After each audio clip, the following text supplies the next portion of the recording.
জুলাই ঘোষণাপত্র চূড়ান্ত, অভ্যুত্থানের সব শক্তিকে নিয়ে 5 আগস্ট বিকেলে প্রকাশ। ছাত্র জনতার স্বীকৃতি সহ ঠাঁই পাবে ঐক্য হওয়া বিষয়। 3 দিনের মধ্যে সনদ সইয়ের আশা। আকাঙ্ক্ষা ছিল যে বাংলাদেশ পরিবর্তিত হবে, সেটার একটা রূপকল্প জুলাই ঘোষণাপত্রে থাকবে। মতৈক্যে যদি রাজনৈতিক দলগুলো পৌঁছাতে পারে তাহলে আশা করি 8 আগস্টের মধ্যে জুলাই সনদ চূড়ান্ত ঘোষণা। নির্বাচিত সরকারের হাতে সংস্কার নয়, জুলাই সনদের ভিত্তিতেই ভোট চায় এনসিপি। রক্ত দিয়ে লেখা 72-এর সংবিধান এখন 71-এর বিরোধীরা সংশোধন করতে চায় বলছে বিএনপি। জুলাই সনদের ভিত্তিতেই পরবর্তী নির্বাচনটি হতে হবে। আমরা নির্বাচিত সংসদের হাতে এই সংস্কার কার্যক্রম ছেড়ে দেব না। পৃথিবীর ইতিহাসে কোথাও নাই অনির্বাচিত ব্যক্তিরা সংবিধান সংশোধন করবে। যে সংবিধান আমরা রক্ত দিয়ে 72 সালে প্রতিষ্ঠা করেছি সেটিকে তারা ছুঁড়ে ফেলে দিতে চায়। দেখছিলেন প্রধান শিরোনাম। রাত 11টার সময় সঙ্গে আছি আমি আমিরুল ইসলাম আলিফ। এবার অন্যান্য শীর্ষ সংবাদ। নাশকতা ঠেকাতে রাজধানীতে অভিযানে পুলিশ। আওয়ামী লীগের গোপন বৈঠকের প্রভাব পড়বে না আইন শৃঙ্খলায়। ষড়যন্ত্রকারী যে বাহিনীরই হোক ছাড় না দেওয়ার হুঁশিয়ারি উপদেষ্টার। যুক্তরাষ্ট্রের সঙ্গে দেশ বিরোধী চুক্তি করছে না বাংলাদেশ, জানালেন বাণিজ্য উপদেষ্টা। মার্কিন উচ্চ শুল্কের কারণে চীনের ক্রয়াদেশ আসতে পারে দেশে, আশা বিজিএমই এর। 100 কোটি টাকা নিয়ে লাপাত্তা বিমানের টিকিট কাটার অনলাইন প্ল্যাটফর্ম ফ্লাইট এক্সপার্ট। দুপুর থেকে ঢোকা যাচ্ছে না ওয়েবসাইটে, থানায় ভুক্তভোগীদের জিডি।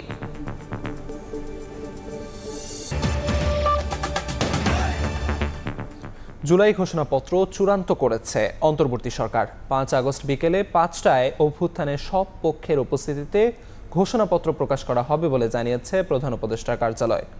তথ্য উপদেষ্টা বলেছেন, ঐকমত্য হওয়া বিষয়গুলোই থাকছে ঘোষণাপত্রে।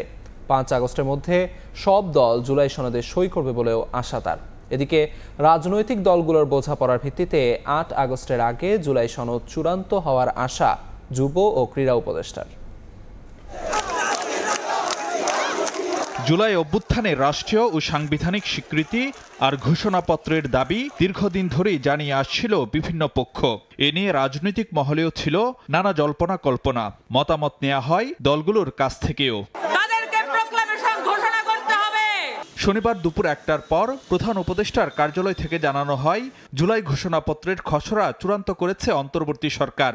5 আগস্ট বিকেল 5টায় গণ অভ্যুত্থানের সকল পক্ষের উপস্থিতিতে জাতির সামনে উপস্থাপন করা হবে জুলাই ঘোষণাপত্র। এর আগে সকালে জুলাই পুনর্জাগরণ র্যালি শেষে তথ্য ও সম্প্রচার উপদেষ্টা মাহফুজ আলম সাংবাদিকদের জানান, ঐতিহাসিক ও ভবিষ্যৎ বাংলাদেশের জন্য যেসব বিষয়ে সব দলের ঐকমত্য আছে সেগুলো ঠাঁই পেয়েছে ঘোষণাপত্রে। একটা আকাঙ্ক্ষা ছিল যে বাংলাদেশ পরিবর্তিত হবে, সেটার একটা রূপকল্প জুলাই ঘোষণাপত্রে থাকবে। এবং এই ঘোষণাপত্র আসলে সবগুলো দলের সিগনেচারের প্রয়োজন হবে কিনা আমরা জানি না এখনও। আমরা মনে করি যে মূলত যেই ব্রড বিষয়গুলোতে সব দলের কনসেনসাস আছে, ঐকমত্য আছে ঐতিহাসিক এবং ভবিষ্যৎ বাংলাদেশের জন্য, সেই বিষয়গুলো এখানে সন্নিবেশিত অলরেডি হয়েছে। এছাড়া 5 আগস্টের মধ্যে সব দল জুলাই সনদে সই করবে বলেও আশা এই ছাত্র উপদেষ্টার। সকল দলের কম্প্রোমাইজের ভিতর দিয়ে এখন এই একটা জায়গায় এসে পৌঁছেছে এবং খুব শীঘ্রই আমরা মনে করি যে আমরা আশা রাখি যে 5 আগস্টের আগে এই ডকুমেন্টটা স্বাক্ষরিত হবে সকল দল কর্তৃক। এদিকে রাজধানীতে বৈষম্য বিরোধী ছাত্র আন্দোলন আয়োজিত এক আলোচনায় যুব ও ক্রীড়া উপদেষ্টা আসিফ মাহমুদ সজীব ভুঁইয়া বলেন, রাজনৈতিক দলগুলোর বোঝাপড়ার ভিত্তিতে 8 আগস্টের আগে জুলাই সনদ চূড়ান্ত হবে। চূড়ান্ত পর্যায়ের দিকে আছে, এখন পদ্ধতিগত কিছু বিষয় নিয়ে মতানৈক্য আছে, সেগুলোর মতৈক্যে যদি রাজনৈতিক দলগুলো পৌঁছাতে পারে তাহলে আশা করি 8 আগস্টের মধ্যে জুলাই সনদ, যেটা আমরা বলছি জুলাই চার্টার, সেটার বিষয়ে একটা চূড়ান্ত ঘোষণা, চূড়ান্ত একটা বোঝাপড়ায় আসা সম্ভব হবে। জুলাই ঘোষণাপত্র গণ অভ্যুত্থানকে ন্যায্যতা দিবে বলেও জানান আসিফ মাহমুদ। ফ্যাসিবাদী ব্যবস্থার বিলোপ। ফারুক ভিয়া, রবিন, সময় সংবাদ, ঢাকা। নির্বাচিত সরকারের হাতে সংস্কার ছাড়তে রাজি নয় এনসিপি। বিকেলে বাংলা মোটরে কেন্দ্রীয় কার্যালয়ে সংবাদ সম্মেলনে দলটির আহ্বায়ক নাহিদ ইসলাম বলেন, পরবর্তী নির্বাচন হতে হবে জুলাই সনদের ভিত্তিতে। 5 আগস্ট জুলাই ঘোষণাপত্র দেওয়ার সরকারি ঘোষণাকে স্বাগত জানান অভ্যুত্থানের অন্যতম এই নায়ক। বলেন, জুলাই সনদের আইনি ভিত্তি থাকতে হবে। নাহিদ ইসলাম বলেন, আগামীকাল বিকেল 4টায় কেন্দ্রীয় শহীদ মিনারে ঘোষণা করা হবে নতুন বাংলাদেশের ইশতেহার। এতে দেশবাসীকে যোগদানের আহ্বান জানান তিনি। ভাবে সহযোগিতা করেছে, আমরা তাদেরকেও আমরা বলেছি যে জুলাই সনদের আইনি ভিত্তি থাকতে হবে। জুলাই সনদের ভিত্তিতেই পরবর্তী নির্বাচনটি হতে হবে। আমরা নির্বাচিত সংসদের হাতে এই সংস্কার কার্যক্রম ছেড়ে দেব না, বরং জুলাই সনদের ভিত্তিতেই আগামীর সংসদ গঠিত হবে বা গণপরিষদ গঠিত হবে। পৃথিবীর ইতিহাসে অনির্বাচিত সরকারের আমলে সংবিধান সংশোধনের নজির নেই। রক্ত দিয়ে লেখা ৭২-এর সংবিধান এখন ৭১-এর বিরোধীরা সংশোধন করতে চায় বলে মন্তব্য করেছেন বিএনপি নেতারা। ঐকমত্য কমিশনের ভূমিকা নিয়ে প্রশ্ন তুলে তারা বলেন, নতুন নতুন কমিটি করে সংসদ ও নির্বাচিত সরকারকে নিয়ন্ত্রণের চেষ্টা চলছে। জুলাই অভ্যুত্থানের বর্ষপূর্তি উপলক্ষে শহীদ পরিবারকে সম্মাননা ও আলোচনা সভার আয়োজন করে রমনা ইঞ্জিনিয়ারিং ইনস্টিটিউট। আলোচনা সভায় যোগ দেন বিএনপি স্থায়ী কমিটির 2 সদস্য।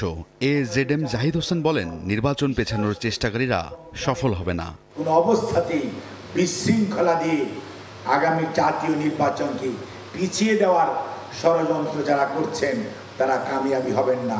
কামিয়াবি হবে আপনারা, অর্থাৎ এই দেশের মানুষ। অনির্বাচিত সরকারের অধীনে সংবিধান সংশোধন করার ইতিহাস পৃথিবীতে নেই। এই মন্তব্য করে অবসরপ্রাপ্ত মেজর হাফিজউদ্দিন আহমেদ বলেন, স্বাধীনতা বিরোধীরাই সংবিধানের সংশোধনের কথা বলছে। পৃথিবীর ইতিহাসে কোথাও নাই অনির্বাচিত ব্যক্তিরা সংবিধান সংশোধন করে। যে সংবিধান আমরা রক্ত দিয়ে ৭২ সালে প্রতিষ্ঠা করেছি সেটিকে তারা ছুঁড়ে ফেলে দিতে চায়। একটি রাজনৈতিক দল যারা বিরোধিতা করেছে মুক্তিযুদ্ধে, তারা এখন বলতে চায় যে ৭১ সালে জাতি ভুল করেছে, এটি ছিল একটি পথভ্রষ্ট জাতি। নীলক্ষেতে স্মরণ সভায় যোগ দিয়ে দলের আরেক স্থায়ী কমিটির সদস্য আমির খসরু মাহমুদ চৌধুরী বলেন, রাষ্ট্র সংস্কারে যারা নতুন নতুন তত্ত্ব নিয়ে হাজির হচ্ছেন তারা সংসদীয় গণতন্ত্রে বিশ্বাসী নয়। নতুন নতুন কমিটি করে নির্বাচিত সরকারকে নিয়ন্ত্রণের চেষ্টা চলছে বলে অভিযোগ করেন তিনি। সংসদীয় গণতন্ত্র কিভাবে কাজ করে সেটাও তারা বুঝে না। এই জন্য আপনারা দেখছেন না, এই যে ঐক্যমতের প্রত্যেক দিন একটা সভা চলছে, কত ধরনের আবিষ্কার আমরা দেখতে পাচ্ছি। কোনো আবিষ্কারের তো দরকার নাই। সংসদ হচ্ছে সবকিছুর মূলে। All road leads to the parliament. অনেক কনস্টিটিউশনাল পোস্টে আমরা কারা যাবে একটা কমিটি করে করতে হবে, কিন্তু তারা বুঝতে পারছে না এই সব কিছু নিহিত আছে সংসদীয় গণতন্ত্রের মধ্যে। দেশের চলমান অস্থিরতা দূর করতে নির্বাচনের বিকল্প নেই বলে মন্তব্য করেন বিএনপির নেতারা। রায়দুল ইসলাম শুভ, সময় সংবাদ, ঢাকা। শেখ হাসিনার বিচার ছাড়া নির্বাচন বা অন্য কারো হাতে তার বিচারের ভার অন্তর্বর্তী সরকার দিতে পারে না বলে মন্তব্য করেছেন মৎস্য ও প্রাণী সম্পদ উপদেষ্টা ফরিদা আক্তার। বিদ্যমান রাষ্ট্র কাঠামো ও সংবিধান বলবৎ রেখে নির্বাচনের মাধ্যমে সরকার পরিবর্তন করে কোনো লাভ হবে না বলেও জানান তিনি। রাজধানীর ওসমানী স্মৃতি মিলনায়তনে জুলাই ওয়ারিয়ার্স আয়োজিত আলোচনায় বক্তারা আরও বলেন, আর কোনো নামে ফ্যাসিবাদ ফিরতে দেওয়া হবে না। জুলাই হত্যাযজ্ঞের বিচার, আহতদের চিকিৎসা ও পুনর্বাসনের দাবি জানান জুলাই যোদ্ধা ও শহীদ পরিবারের সদস্যরা। স্যালুট টু জুলাই ওয়ারিয়র্স শিরোনামে দিনব্যাপী অনুষ্ঠানের আয়োজন করে জুলাই ওয়ারিয়র্স নামে একটি সংগঠন। সেখানে অংশ নেন সারা দেশ থেকে আগত জুলাই যোদ্ধা, অভ্যুত্থানের ইনফ্লুয়েন্সার, রাজনৈতিক দলের নেতা, ছাত্র সংগঠনের প্রতিনিধি, শহীদ পরিবার সহ বিভিন্ন শ্রেণী পেশার মানুষ। অনুষ্ঠানের শুরুর দিকে বক্তব্য দেন জুলাই যোদ্ধা ও শহীদ পরিবারের সদস্যরা। এ সময় শহীদ পরিবারের পক্ষ থেকে গণহত্যায় জড়িতদের দ্রুত বিচার আর আহতদের উন্নত চিকিৎসা ও পুনর্বাসনের দাবি জানানো হয়। 24-এর যে যুদ্ধটা হয়েছে, আমার সন্তান রক্ত দিয়েছে, এখনো কেন বড় বড় সেক্টরে আওয়ামী লীগের দোসররা বসে আছে? যারা আমাদের ভাইদের বুকে গুলি চালিয়েছেন তাদেরকেও বিচার প্রক্রিয়ার আওতায় নিয়ে আসতে হবে। অনুষ্ঠানে বক্তব্য দেন জাতীয় নাগরিক পার্টির উত্তরাঞ্চলের মুখ্য সংগঠক সার্জিস আলম ও জ্যেষ্ঠ যুগ্ম সদস্য সচিব ডাক্তার তাসনিম জারা। তারা আহত জুলাই যোদ্ধাদের চিকিৎসায় সরকারের গাফিলতির অভিযোগ এনে বলেন, আর কোনো নামেই বাংলাদেশে ফ্যাসিবাদ ফিরতে দেয়া হবে না। আমাদের যারা আহত যোদ্ধা এবং শহীদ পরিবার, তাদের অবস্থা এখন ভালো নেই। আহত যোদ্ধাদের প্রয়োজনীয় চিকিৎসা এখন পর্যন্ত তারা পাচ্ছে না। ব্যর্থতার মধ্যে আমার মনে হয় উপরের দিকে থাকবে শহীদ পরিবার এবং আহতদের চিকিৎসা ও পুনর্বাসন। অন্যান্য রাজনৈতিক দলের নেতারা বলেন, পরাজিত শক্তি এখনো ষড়যন্ত্র করে যাচ্ছে, তাই জুলাইয়ের সকল পক্ষকে ঐক্যবদ্ধ থাকার আহ্বান জানান তারা। যারা সেই জুলাই আন্দোলনে ঐক্যবদ্ধ ছিল, সকল রাজনৈতিক দল, সকল দেশবাসী, তারা একটা পর্যায়ে ঐক্যবদ্ধ থাকতে হবে। দেশকে রক্ষা করার জন্য। অনৈক্য হলে কিন্তু ওই তারা পরাজয় শক্তিরা আবার কিন্তু সুযোগ দেবে। দেশ নির্বাচিত সরকার ছাড়া দেশ চলে না, এটা কিন্তু আমাদেরকে মনে রাখতে হবে। আমার লাল সবুজের পতাকার দিকে যদি শকুনের মতো করে তাকান, আমরা লাখে লাখে কোটিতে কোটিতে প্রান্তে প্রান্তে আবু সাইদ হয়ে ফিরে আসব এবং আপনাদেরকে রুখে দেব। শেখ হাসিনার বিচার ছাড়া নির্বাচন বা অন্য কারো হাতে তার বিচারের ভার অন্তর্বর্তী সরকার দিতে পারে না বলে মন্তব্য করেন মৎস্য ও প্রাণী সম্পদ উপদেষ্টা ফরিদা আখতার। শেখ হাসিনার বিচার তো এই মাটিতে হতেই হবে। শেখ হাসিনার বিচার ছাড়া কোনো নির্বাচন হবে এটা আমি মনে করি হতে পারে। অন্য কোন সরকার আসা, তাদের হাতে বিচারের ভার ছেড়ে দেয়া এই অন্তর্বর্তীকালীন সরকার তা করতে পারে।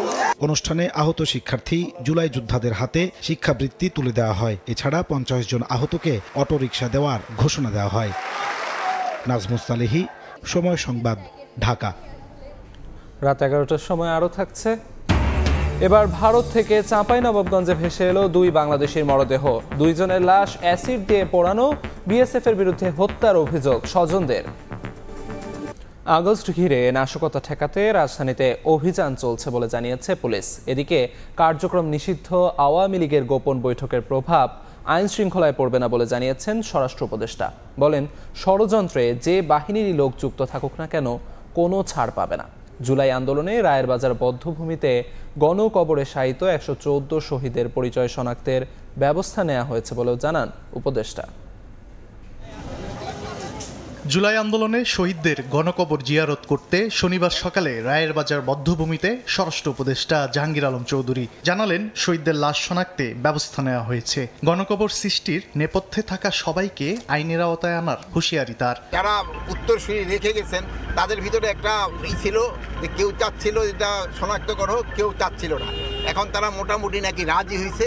তারা মুন্সিগঞ্জ আমরা গেছিলাম, সেই সময় বলতে তারা সবাই রাজি হয়েছে এটাকে শনাক্ত করার জন্য। এই জন্য আমরা খুব তাড়াতাড়ি এদের শনাক্ত করে যারা তাদের বোর্ডে এখানে রাখতে চায় তারা এখানে রাখতে পারবে, আর যদি কেউ নিয়ে যেতে চায় ওটাও নিয়ে যেতে পারবে। এর আগে আইন শৃঙ্খলা পরিস্থিতি খোঁজখবর নিতে রাজধানীর মোহাম্মদপুর থানা পরিদর্শন করেন স্বরাষ্ট্র উপদেষ্টা। পরে কার্যক্রম নিষিদ্ধ থাকা আওয়ামী লীগের গোপন বৈঠক প্রসঙ্গে উপদেষ্টা বলেন, নাশকতার অপচেষ্টা শক্ত হাতে দমন করা হবে। এর সঙ্গে যে বাহিনীর সদস্যই জড়িত থাকুক, কোনো ছাড় দেওয়া হবে না। তাদের কার্যক্রম নিষিদ্ধ করা হয়েছে এবং তারাও যদি কোনো রকমের অপকর্ম করতে চায় কোনো রকমের ছাড় পাবে না। যে বাহিনী যে জড়িত থাকবে কাউকেই ছাড় দেওয়া হবে না, সবারই আইনের আওতায় নিয়ে আসা হবে। এদিকে ডিএমপি মিডিয়া সেন্টারে প্রেস ব্রিফিংয়ে জানানো হয়, আগস্ট মাসকে কেন্দ্র করে বিভিন্ন রাজনৈতিক দলের কর্মসূচি ঘিরে রাজধানীতে নিরাপত্তা ব্যবস্থা জোরদার করা হয়েছে। ভাটারা এলাকায় আওয়ামী লীগ কর্মীদের ট্রেনিং নেওয়ার ঘটনায় করা মামলা এ পর্যন্ত 22 জনকে গ্রেপ্তার করা হয়েছে।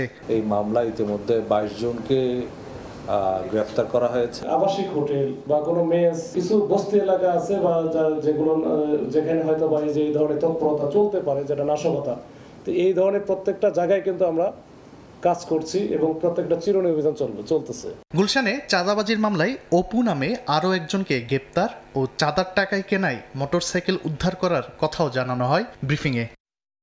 তানভীর হাসান মেঘ, সময় সংবাদ, ঢাকা। শত শত কোটি টাকা নিয়ে পালিয়ে গেছে অনলাইনে বিমানের টিকিট কাটার বড় প্ল্যাটফর্ম ফ্লাইট এক্সপার্ট। শনিবার দুপুর থেকে এই ফ্লাইট এক্সপার্টের ওয়েবসাইটে প্রবেশ করা যাচ্ছে না। নিজের ব্যবসা গুটিয়ে আত্মগোপনে চলে যাওয়ার কারণ ব্যাখ্যা করে নিজেদের গ্রুপে টেক্সটও দিয়েছেন ফ্লাইট এক্সপার্টের প্রতিষ্ঠাতা ও প্রধান নির্বাহী কর্মকর্তা সালমান বিন রশিদ শাহ সায়েম। এ বিষয়ে রাজধানীর মতিঝিল থানায় একটি সাধারণ ডায়েরির কথা রয়েছে। অনলাইনে বিমানের টিকিট কাটার বড় প্ল্যাটফর্ম ফ্লাইট এক্সপার্ট। কম দামে টিকিট বিক্রয়ের জন্য গ্রাহকের আস্থায় থাকা প্রতিষ্ঠানটি হঠাৎই গায়েব। শনিবার দুপুর থেকেই প্রবেশ করা যাচ্ছে না ফ্লাইট এক্সপার্টের ওয়েবসাইটে।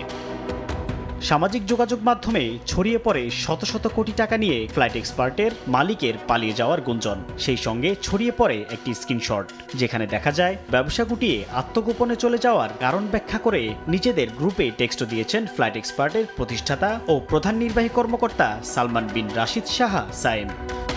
ফ্লাইট এক্সপার্টকে পাওয়া যাচ্ছে না বলে পোস্ট করছেন বিভিন্ন ভুক্তভোগী প্রতিষ্ঠান ও ব্যক্তিও। ফ্লাইট এক্সপার্টের হঠাৎ গায়েব হওয়ার দিশেহারা ট্রাভেল এজেন্সিগুলো। কোটি টাকা আমাদের সেখানে বৃহস্পতিবার টপ আপ করছে। এরকম চিন্তা করেন যে বাংলাদেশে কতগুলো ট্রাভেল এজেন্সি আছে, তো অফিস তালা মারা বন্ধ, এখন ওদের পিছনে বাংলার এজেন্সি কারা আছে তাদের রিসিভ নিতে হবে। আমরা যদি করি না, এখনো করব। এ বিষয়ে রাজধানীর মতিঝিল থানায় একটি সাধারণ ডায়েরিও করা হয়েছে। আমরা এই ধরনের একটা চিঠি পেয়েছি। অভিযোগ আর কি আমাদের প্রতিষ্ঠানের এমডি সাহেব থেকে আসতেছেন না, তো গ্রাহক যারা বিক্রিম অনেকে এখান থেকে টাকা পাবে, লোকজন আসতেছে এই সংক্রান্ত নিরাপত্তার বিষয়ে যারা ভুক্তভোগী আছেন তারা অফিসে আসছে। 2017 সালের মার্চ মাস থেকে কার্যক্রম শুরু করে ফ্লাইট এক্সপার্ট। সাইফুল ইসলাম, সময় সংবাদ, ঢাকা। আবহাওয়ার খবর।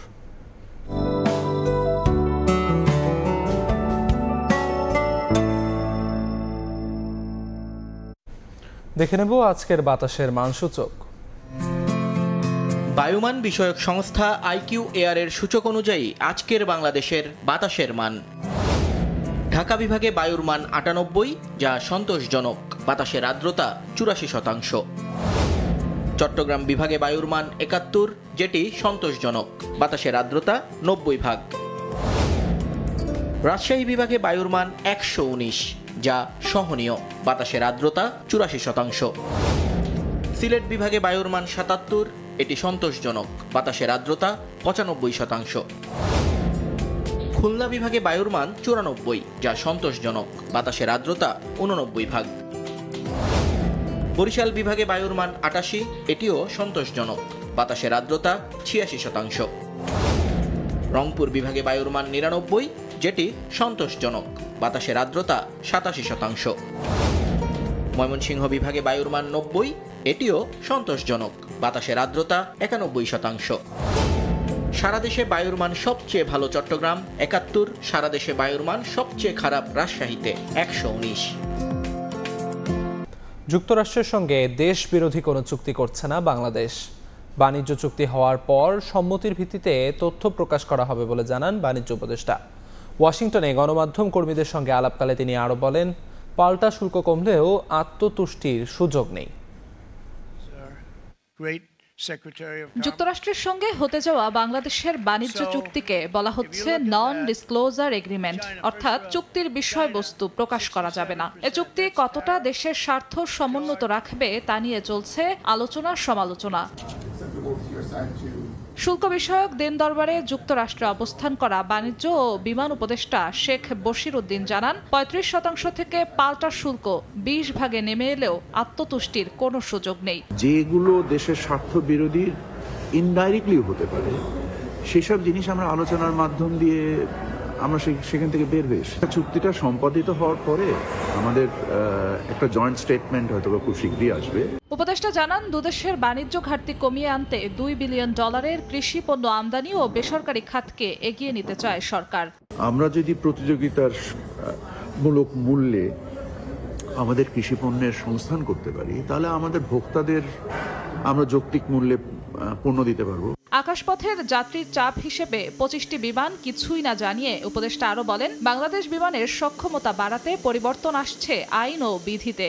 আমাদের পরিচালন সক্ষমতা বৃদ্ধি না করে শুধু যদি আপনি মূলধনী যন্ত্রপাতি কিনে আপনার ব্যয় বৃদ্ধি করেন, তাহলে আপনার এটার কোনো উপকারে আসবে না। দেশে বিমানের টিকিট নিয়ে নৈরাজ্য বন্ধে ব্যবস্থা নেয়ার বার্তাও দেন উপদেষ্টা। জিনাতারা যশোয়া, সময় সংবাদ, ঢাকা।